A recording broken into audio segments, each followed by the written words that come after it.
Hello friends. प्राचीन भारत के इतिहास में अपने को व्यापम के हिसाब से क्या क्या टॉपिक करना ज़्यादा बढ़िया रहेगा, तो हम करेंगे इंडस वैली सिविलाइजेशन, जिसको हड़प्पा संस्कृति भी कहते हैं। ऋग्वैदिक काल हो गया, उत्तर वैदिक काल हो गया, जैन धर्म बौद्ध धर्म हो गया, ये इंपॉर्टेंट है। फिर मगध साम्राज्य अपने आप में इंपॉर्टेंट है। उसके बाद जो अगला है मौर्य युग या मौर्य काल जो है वो भी इंपॉर्टेंट है।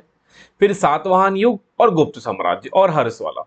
अगर हम इतने टॉपिक को अच्छे से कर ले तो आपके व्यापम में क्वेश्चन बनने की चांसेस 90 टू 95% रहेगा कि आप सही करके आओगे। ये सारे टॉपिक कर लेते हो तो 1 2 3 4 5 6 7 8 9, ये 9 टॉपिक्स अगर हम कंप्लीट कर लें, ओके, तो हम लोग एक एक करके स्टार्ट करेंगे। राइट, एक एक करके स्टार्ट करेंगे। आज मैं ऐतिहासिक स्रोत के कुछ इंपॉर्टेंट जो पॉइंट्स है वो बता दूंगा, वो आपको इधर आगे मिलेगा। वही सारे टॉपिक्स आप हड़प्पा में भी दिखाई देगा, ऋग्वैदिक काल में भी दिखाई देगा, क्योंकि ये स्रोत है। कल से हम लोग लाइव क्लास स्टार्ट करेंगे। लाइव, आज तो ये रिकॉर्डेड है, कल से लाइव रहेगा। लाइव लेने के लिए 8109252008 में मैसेज करिएगा, व्हाट्सएप करिएगा। यहाँ पर आप व्हाट्सएप करना। बहुत लोगों का ऑलरेडी मैसेज आया हुआ है, मैंने उनको भी अभी तक रिप्लाई नहीं दिया है। इसका रजिस्ट्रेशन फीस ₹100 है, सिंबॉलिकली, जैसे मैं स्टार्टिंग में ही बोला था। ठीक, तो रजिस्ट्रेशन करिए और कल से हम लाइव क्लास स्टार्ट करते हैं। ठीक, ये पेज इंपॉर्टेंट नहीं है, ये थोड़ा इंपॉर्टेंट है। प्राचीन भारतीय इतिहास को जानने के स्रोत, कौन कौन से स्रोत है जिनसे हम इतिहास को भी, प्राचीन इतिहास को जानते हैं। एक है साहित्यिक साक्ष्य, मतलब इसमें किताब मिलेगा आपको, किताब के फॉर्म में मिलेगा। अब किताब के फॉर्म में कुछ धार्मिक भी हो सकता है, लौकिक साहित्य भी हो सकता है। अगर धार्मिक किताब में देखोगे तो वेद हो गया, उपनिषद हो गया, अरण्यक, पुराण, स्मृति, रामायण, महाभारत, ये धार्मिक है ना। अब रामायण काल, महाभारत के काल के बारे में हमको जानकारी कैसे मिला? किताब के थ्रू मिला, तो वो हो गया साहित्यिक साक्ष्य। उसी प्रकार पुरातात्विक साक्ष्य होता है, मतलब इसमें किताबों के माध्यम से हमें इतिहास के बारे में जानकारी नहीं मिलेगी, इसमें मिलेगा कुछ अभिलेख हो गया। ठीक है, कोई पत्थर में लिखा हुआ कुछ पुराने काल में, जैसे अशोक कालीन कई सारे अभिलेख आपको पत्थरों में लिखे हुए है ना, और शिलालेख जिसको बोलते हैं, शिलाओं में, गुफाओं में, ये सब मिले। कुछ कॉइन्स मिले हैं उनके द्वारा, जो पुराने राजा है, महाराजा है, उनके द्वारा जारी बहुत सारे मुद्रा है, वो मिले हैं। स्मारक भवन, उनके द्वारा बनाए गए भवन, अब भवन में भी बहुत कुछ लिखा होता है, उससे इतिहास के बारे में जानकारी मिली। मूर्ति, मूर्ति में बहुत कुछ लिखा होता है। चित्रकला, चित्रकला के माध्यम से ये पता चला कि उस टाइम पे क्या प्रचलित था। ठीक, तो इस प्रकार से ये साहित्यिक साक्ष्य हो गया।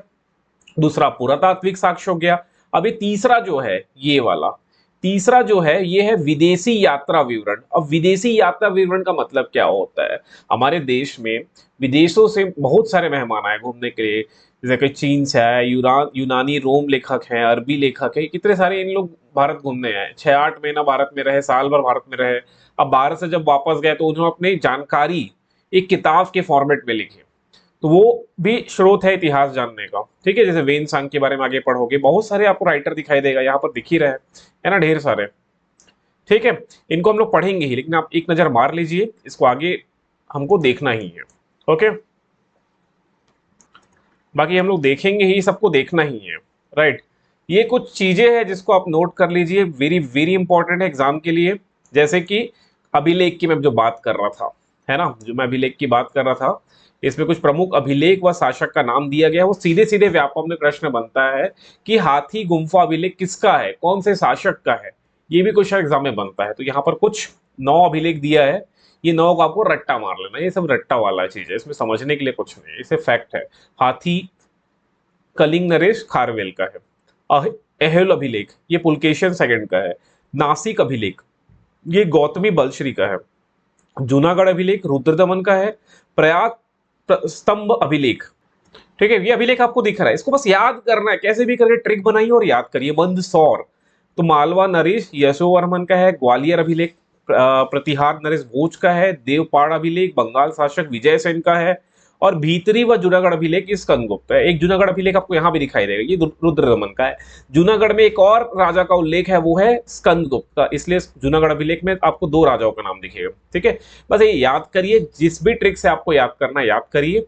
एग्जाम में डायरेक्ट क्वेश्चन बनने की चांसेस है। मैं उन्हीं क्वेश्चन को यहाँ डिस्कस करूंगा जो व्यापम के लिए अत्यंत इंपॉर्टेंट है। ठीक है, 8 साल से मैं भी व्यापम की तैयारी कर रहा था, अभी नहीं कर रहा हूँ वर्तमान में। तो अभी ऑलरेडी मैं जॉब में हूँ, गवर्नमेंट जॉब मेरी लग गई है, तो अब व्यापम की तैयारी मैं कर नहीं रहा हूँ। तो मुझे पता है कि व्यापम किस लेवल के क्वेश्चन पूछ सकता है, उसके सोर्सेज क्या है, ये भी मैं आपको बता दूं। 2-4 किताबें हैं और उन्हीं से सारे क्वेश्चन बनते हैं, जिनको समय समय पर हम चर्चा भी करेंगे। ठीक, आगे देखते हैं। यहाँ भी बहुत सारे फैक्ट्स लिखे हुए हैं जो कि काम के है, लेकिन अभी छोड़ दीजिए। ठीक है, ये आपको आगे दिखाई देगा, जैसे कि ये सातवाहन शासक के बारे में, तो जब उसको पढ़ेंगे तब आपको डिटेल मिल जाएगा, इसलिए इसको छोड़ दीजिए। ठीक है, उसके बाद कुछ पुरातात्विक स्तंभ व अभिलेख है, इसको भी थोड़ा थोड़ा याद कर लो, क्योंकि ये आगे पढ़ना ही है, लेकिन कम से कम ये यहाँ से यहाँ तक याद कर लो। अगर विशेष याद नहीं करोगे तो चलेगा, लेकिन यहाँ से पढ़ लो। जैसे बहरौली स्तंभ लेख, ये कहाँ पर है? बहरौली, दिल्ली में। ये चंद्रगुप्त सेकंड का है। ठीक है, चंद्रगुप्त सेकंड मतलब ये गुप्त शासन काल का है। ठीक है, ये गुप्त यहाँ लिखा है ऑलरेडी, गुप्त कालीन है। चंद्रगुप्त मौर्य है वो मौर्य कालीन वाला भी है ना, लेकिन ये चंद्रगुप्त सेकंड जो है वो गुप्त सम्राट थे। तो ये याद रखिए, इंपॉर्टेंट है। प्रयाग प्रशस्ति स्तंभ लेख, ये प्रयाग इलाहाबाद में समुद्रगुप्त का है, गुप्त कालीन है, इसको भी याद रखिए। बौद्ध स्तंभ लेख बरहूत, जो कि एमपी में है, ये राजा वासुदेव शुंग काल के शासक के, याद कर लीजिएगा। मथुरा स्तंभ लेख, मथुरा उत्तर प्रदेश, चंद्रगुप्त सेकंड, जो कि गुप्त कालीन है। ठीक है, ये याद रखिएगा आप, ये सब याद करने वाला चीज है।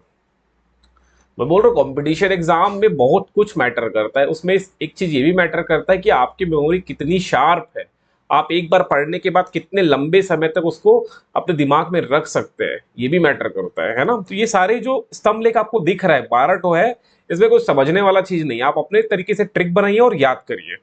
ओके, और ऐसा नहीं है कि याद नहीं हुआ तो बिल्कुल ऐसा नहीं सोचना कि मेरे से याद नहीं हो रहा है, वो आगे आपको पढ़ना ही है। जब जो जो गुप्तकालीन लिखा है, ये सब गुप्त साम्राज्य में आप पढ़ोगे, एक एक करके पढ़ोगे, तो ऑटोमेटिक याद होता है।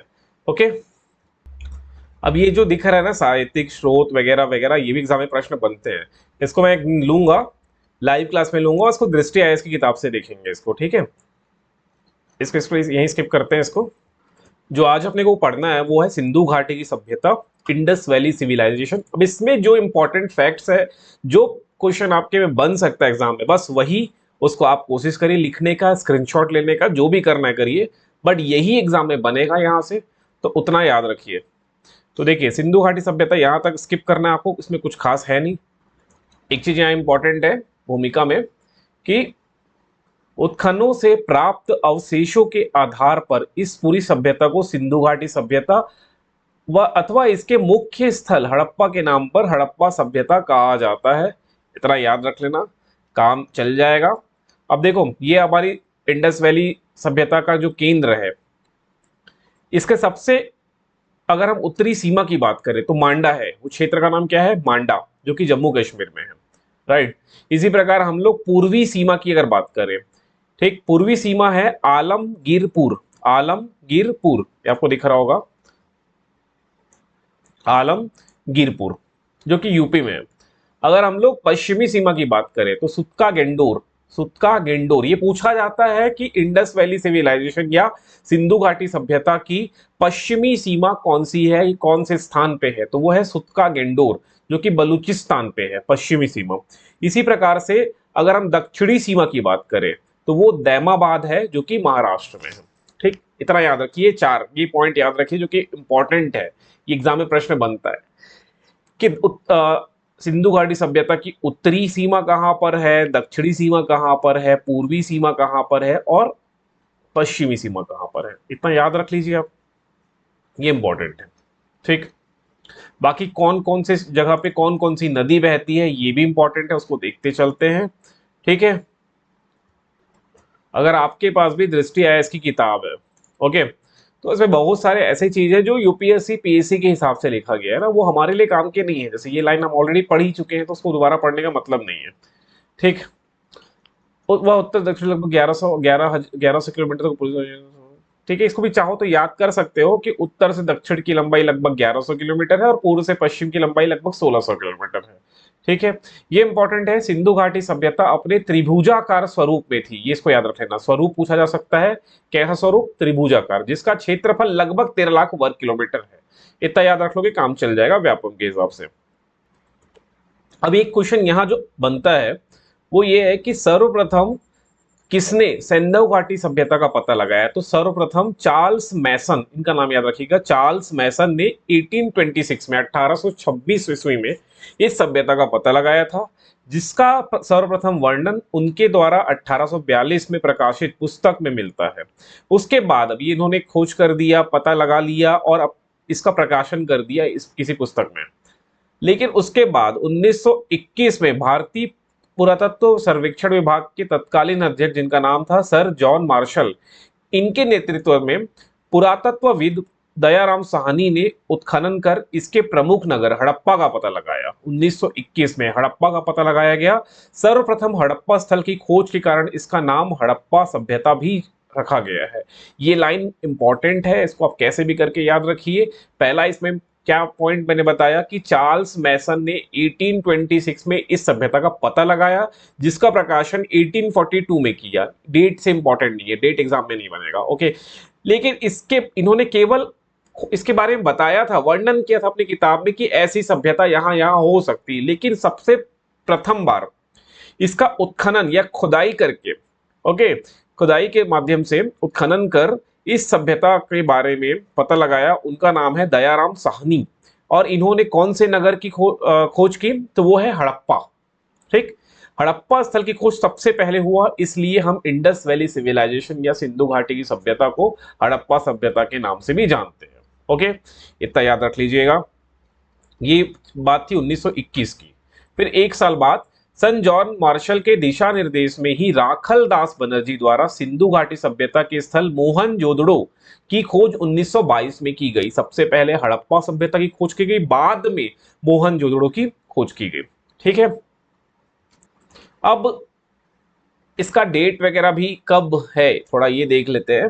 रेडियो कार्बन C14 जैसी नवीन विश्लेषण पद्धति के द्वारा हड़प्पा सभ्यता का काल निर्धारण 2500 ईसा पूर्व से 1750 ईसा पूर्व माना गया है। यह सभ्यता 400 से 500 वर्षों तक विद्यमान रही, जो कि आपके काम की नहीं है, एग्जाम में कोई क्वेश्चन यहाँ से नहीं बनेगा। ठीक है, एकदम रेयर एंड द रेयरेस्ट है कि यहाँ से क्वेश्चन बने। ठीक, सिंधु घाटी सभ्यता के निर्माताओं के निर्धारण का महत्वपूर्ण स्रोत उत्खनन से प्राप्त मानव कंकाल है। ठीक है, जहां उत्खनन हुए हैं वहां से जो प्राप्त हुई है मानव कंकाल, मानवों के अस्थि, वो ही सिंधु घाटी सभ्यता के क्या है, एक महत्वपूर्ण स्रोत है। इनके परीक्षण से यह निर्धारित हुआ है कि सिंधु सभ्यता में 4 प्रजातियां निवास करती थी: भूमध्य सागरी प्रजाति, प्रोटो ऑस्ट्रेलॉइड, अल्पाइन और मंगोलाइड। सबसे ज्यादा भूमध्य सागरीय प्रजाति के लोग यहाँ थे। ठीक, अब सिंधु घाटी सभ्यता में नगर योजना के बारे में मेंस में लिखने को आता है। ओके, प्रीलिम्स में से भी यही बन सकता है कि ये कैसी सभ्यता थी, तो ये नगरीय सभ्यता थी, ग्रामीण सभ्यता नहीं थी। सिंधु घाटी की सभ्यता नगरीय सभ्यता थी। इसी प्रकार आप वैदिक सभ्यता आगे पढ़ोगे तो वैदिक सभ्यता ग्रामीण सभ्यता थी, बस इतना याद रख लेना यहां से। ठीक है, सड़क एक दूसरे को समकोण पर काटती थी। लगभग सभी नगर 2 भागों में विभक्त थे। प्रथम भाग में ऊंचे दुर्ग निर्मित थे, इसमें शासक वर्ग रहते थे। दूसरे भाग में आप देखोगे तो दूसरे भाग में नगर या आवास क्षेत्र थे के साक्ष्य मिले हैं, जो अपेक्षाकृत बड़े थे। आमतौर पर यहाँ सामान्य नागरिक, व्यापारी, शिल्पकार, कारीगर और श्रमिक रहते थे। सड़कों के किनारे नालियां के ऊपर नालियां मिली, नाली ढकी हुई होती थी। घरों का गंदा पानी इन्हीं नालियों से होता हुआ नगर की मुख्य नाली में जाके गिरता था। ठीक है, इंपॉर्टेंट नहीं है बट आप कहानी की तरह सुन सकते हो। हड़प्पा, मोहनजोदड़ो तथा कालीबंगा की नगर योजना लगभग एक समान थी। कालीबंगा व रंगपुर को छोड़कर सभी में पक्की ईंटों का प्रयोग हुआ है। अब ये पीएससी में क्वेश्चन बन सकता है कि कालीबंगा व रंगपुर में पक्की ईंटों का उपयोग नहीं हुआ है। बाकी जितने भी सभ्यता मिले हैं, जितने भी साक्ष्य मिले हैं, सभी जगह पे पकी हुई ईंटों का प्रयोग हुआ है। तो चाहो तो आप इसे याद कर सकते हो। ठीक, याद ये कर लेना कि कालीपुर, कालीबंगा और रंगपुर ये 2 ऐसे स्थान हैं जहां पर पकी हुई ईंटों का प्रयोग नहीं किया है। पकी हुई ईंटों को घर बनाने का उपयोग करते थे, तो लोग कच्ची ईंटों का ही उपयोग किए हैं आमतौर पर। तो ये बस याद रख लेना यहाँ पर चाहो तो। आमतौर पर प्रत्येक घर में एक आंगन, एक रसोई घर तथा एक स्नानागार होता था। अधिकांश घरों में कुओं के अवशेष भी मिले हैं। ठीक है, सामान्यतः ऐसे क्वेश्चन व्यापम में नहीं पूछा, व्यापम में मोस्टली क्वेश्चन फैक्चुअल होते हैं, ठीक है, फैक्ट बेस्ड होते हैं, ठीक है। तो इसको मैं स्किप करता हूं। एक यहाँ पर एक फैक्ट दिख रहा है, मकान बनाने में कई प्रकार की ईंटों का प्रयोग होता था जिसमें लंबाई, चौड़ाई और मोटाई का अनुपात 4:2:1 का ज्यादा प्रचलित में था। ये भी काम का नहीं है। आगे देखिए, सिंधु घाटी सभ्यता के प्रमुख स्थल, अब यहां से इंपॉर्टेंट चालू हो रहा है, इसको एक एक पॉइंट याद रखिएगा। पहला हड़प्पा, ठीक है, ये पहला नगर जिसको खोजा गया था 1921 में खोजा गया था, ठीक। इसके खोजकर्ता का नाम मैं आपको बताया हूं। तो हड़प्पा सभ्यता की खोज किसने की थी? दयाराम साहनी, ठीक है। तो ये याद रख लेना आप लोग, दयाराम साहनी 1921 में, ठीक है।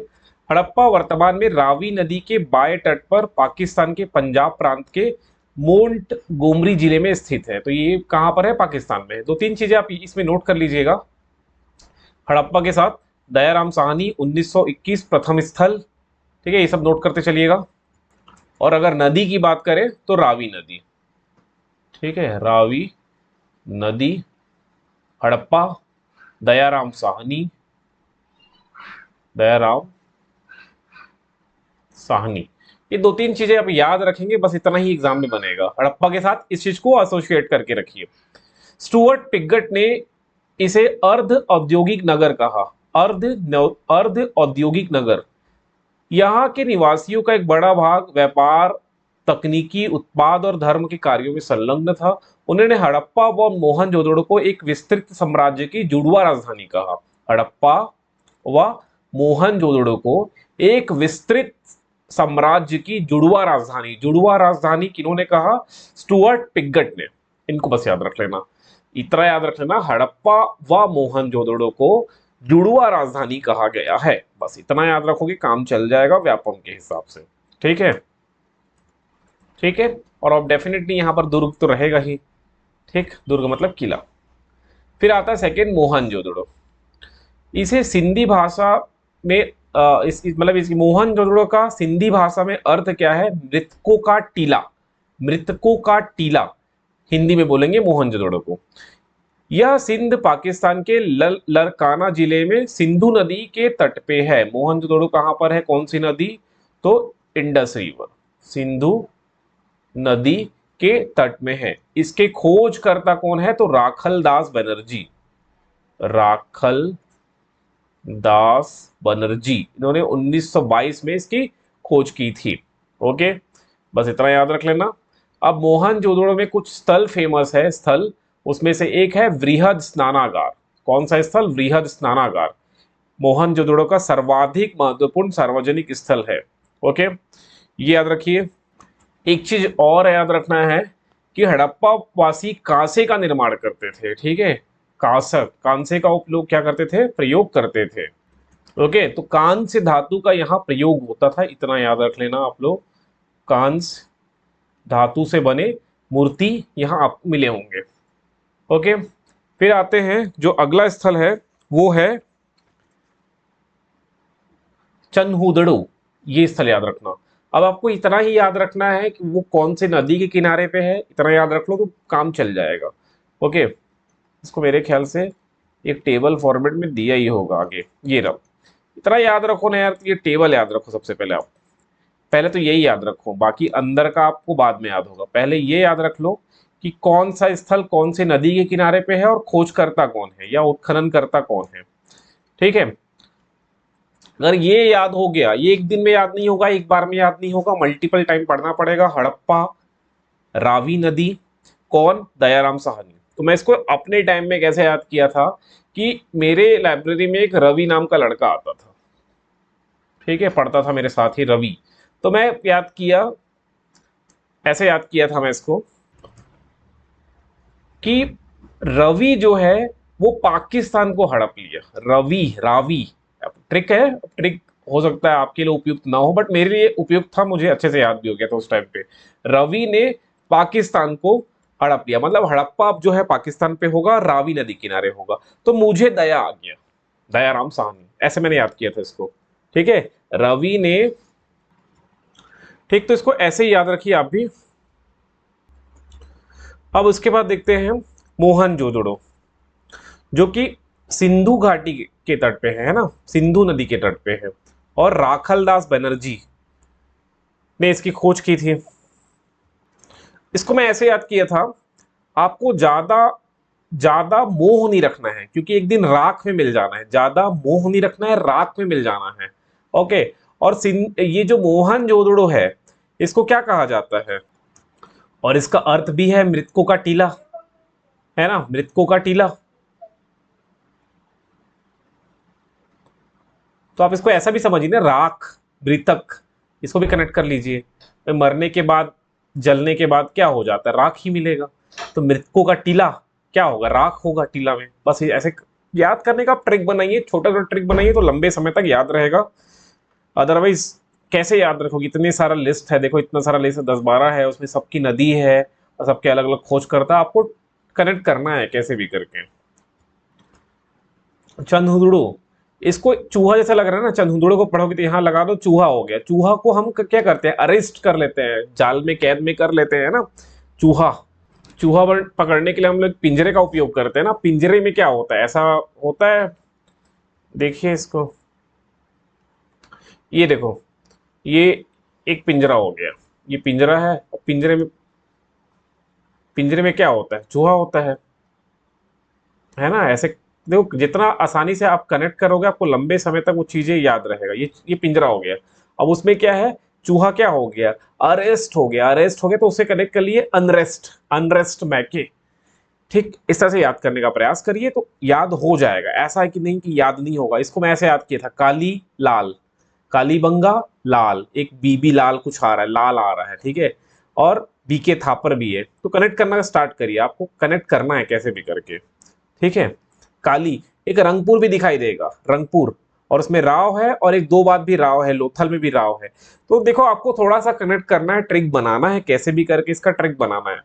इसी तरह से आपको ट्रिक बनाना है सबका, और याद करना है। बस मैं एक दो ट्रिक बता दिया हूं, एक आपके लिए आइडिया जैसा हो गया ना। इसी आइडिया के थ्रू आप और भी ट्रिक बना सकते हैं, ठीक है। तो ये याद करना, ये इंपॉर्टेंट है, this is most most important. ये पूरे लाइन, ये पूरा टेबल आपको याद कर लेना है। इवन स्थल का नाम, कौन सी नदी के किनारे है, कौन उसके खोज करता है, और थोड़ा जगह याद रख लेना कहाँ पर है, जैसे ये यूपी में है, ये गुजरात में है। ओके, इस तरह से आपको याद कर लेना है इसको। जैसे मेरे को एक और याद आया, ये लोथल वाला मैंने बनाया था, लो भो, लोभ, लोभ है एसआर राव को, बहुत ज्यादा उसको लोभ रहता है, लालच रहता है, लोभो, लोभो। ठीक है, एक बार लगेगा स्टार्टिंग में कि ये कैसे याद होगा, बट ना मल्टीपल टाइम जब आप पढ़ने चालू करोगे तो ये ऑटोमेटिकली याद हो जाता है। ठीक है, मेरे को अभी भी याद आ रहा है, 4 साल पहले पढ़ा हूं तो अभी भी याद है हल्का हल्का, है ना। और भी देख, ऐसे करते करते ये याद हो जाएगा, सोचिएगा, थोड़ा ट्रिक बनाइएगा तो ये याद हो जाएगा। अब वापस आते हैं जहां हम लोग छोड़े थे।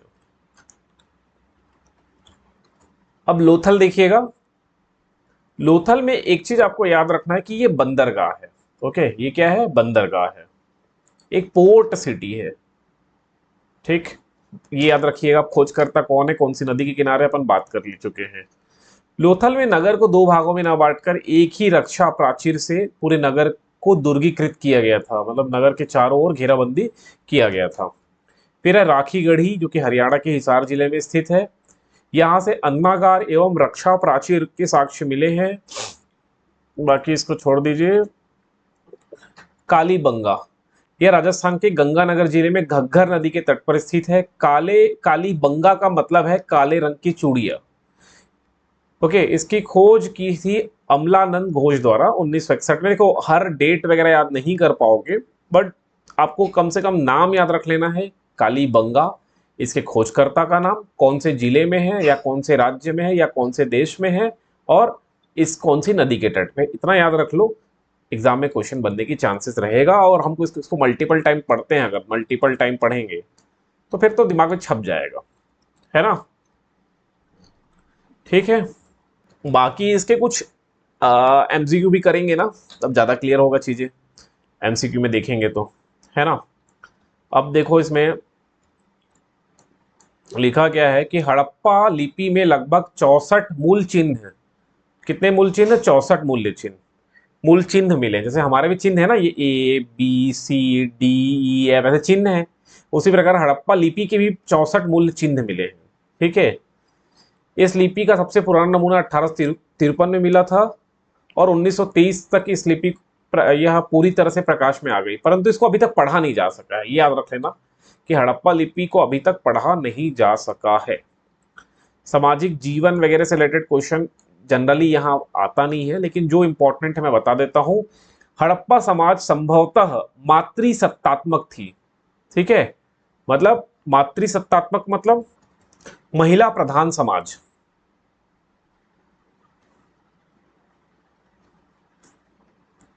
लेकिन अगर आप वैदिक सभ्यता देखोगे तो वो पुरुष प्रधान समाज रहेगा। ठीक है, ये थोड़ा थोड़ा अंतर दिखाई देता है। हड़प्पा वासी साज सज्जा पर विशेष ध्यान देते थे। स्त्री एवं पुरुष दोनों आभूषण धारण करते थे। बाकी जो इंपॉर्टेंट है मैं बता देता हूं, बाकी आपको उतना ही याद रखना है। यहाँ मनोरंजन के लिए चौपड़ और पासा खेलते थे, मतलब पासा उस टाइम में भी प्रचलित था। और आंशिक समाधिकरण एवं दाह संस्करण का भी प्रचलन था। ठीक। सैन्य सभ्यता के लोग युद्ध प्रिय क्रम कम थे, कम युद्ध प्रिय थे, शांति प्रिय ज्यादा थे। लेकिन वैदिक में देखोगे तो आपको युद्ध प्रिय दिखाई देगा। अब अभी आबकारी रक्षक में कुछ वैदिक सभ्यता से एक प्रश्न आया है। ठीक है, एग्जैक्ट याद नहीं है बट धर्म से रिलेटेड आई थिंक था। चलिए देखेंगे, तो आपको थोड़ा सा कंपैरिजन करके पढ़ना ही है। राजनीतिक जीवन देखोगे तो हड़प्पाइयों के राजनीतिक संगठन का कोई स्पष्ट आभास नहीं होता, क्योंकि हड़प्पावासी वाणिज्य व्यापार की ओर ज्यादा आकर्षित थे। ठीक है, तो ये कोई काम का नहीं है। हंटर के अनुसार मोहनजोदड़ो का शासन राजतंत्रात्मक ना होकर जनतंत्रात्मक था। ठीक है, रिपब्लिक था। व्हीलर के अनुसार सिंधु घाटी सभ्यता का शासन मध्यवर्गीय। तो ये भी याद नहीं रखो तो चलेगा, पीएससी में ऐसे क्वेश्चन बनते हैं। ठीक, ये बंदरगाह याद रख लेना है यार, ये इंपॉर्टेंट है। सैंधव सभ्यता के प्रमुख बंदरगाह लोथल, रंगपुर, सुरकोटदा, प्रभास, पाटन आदि थे। ये याद रख लेना, लोथल रंगपुर तो अवश्य रूप से याद रख लेना। ठीक है। सिंधु सभ्यता के लोग गेहूं, जौ, राई, मटर, तिल, सरसों, कपास आदि की खेती किया करते थे। ये इंपॉर्टेंट है, प्रश्न बन सकता है। गेहूं, जौ, राई, मटर, तिल, ये प्रश्न आया हुआ है इसलिए बोल रहा हूं मैं आपको। ठीक।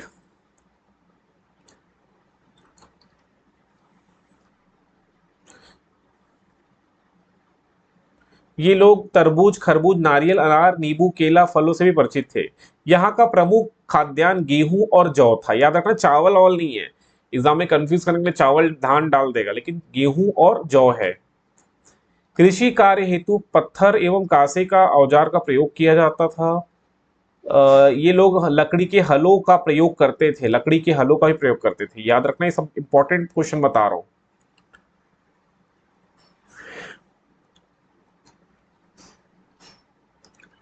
कृषि उन्नति के साथ पशुपालन का भी विकास हुआ था। कृषि कार्य एवं व्यापार तथा परिवहन में पशुओं की महत्वपूर्ण भूमिका थी। पशुओं में कुबड़ वाले बैल, भेड़, बकरी, हाथी, भैंस, गाय, गधे, सुअर व कुत्ते आदि होने का अनुमान है। ठीक है, गुजरात के निवासी हाथी पाला करते थे। देखो हाथी के बारे में भी पता चला है। ठीक, आगे देखें। सैंधव निवासी ईश्वर की पूजा मानव, वृक्ष एवं पशु तीनों में करते थे। ठीक है, बाकी कोई काम का नहीं है। ये लोग मातृदेवी, रुद्र देवता, पशुपतिनाथ भी याद रखना शिव जी का है, लिंग योनि आदि की पूजा करते थे। इसके अलावा सैंधववासी वृक्ष पशु, सांप, पक्षी इत्यादि की भी पूजा करते थे। ठीक है, स्वास्तिक का चिन्ह भी यहीं से मिला है। बाकी कोई काम का नहीं है प्रीलिम्स व्यापम के हिसाब से। चाहो तो एक रीड कर सकते हो, बट क्वेश्चन बनने के चांसेस कम है। अब ये फिर से इंपॉर्टेंट है ये वाला, कि ये सभ्यता का पतन कैसे हुआ। तो पतन के बारे में विद्वानों के अलग अलग मत है। जैसे गार्डन, चाइल्ड एवं व्हीलर के अनुसार बाह्य एवं आर्यों के आक्रमण के कारण इस साम्राज्य का या इस सभ्यता का पतन हो गया। इसी प्रकार जो अगले हैं, जॉन मार्शल, अर्नेस्ट मैके एवं एस आर राव के अनुसार बाढ़ आया, एकदम बाढ़ आया, तो बाढ़ की वजह से वो एरिया खत्म हो गया। और पाकिस्तान और सिंधु घाटी सभ्यता के आसपास का एरिया है और वहाँ हर 3 साल 4 साल में बाढ़ आता है। आज हमारे पास सिक्योरिटी के बहुत सारे साधन है, लेकिन उस टाइम वैसा साधन नहीं रहा होगा तो पूरी सभ्यता बाढ़ में खत्म हो गई, ये इनका अनुमान है।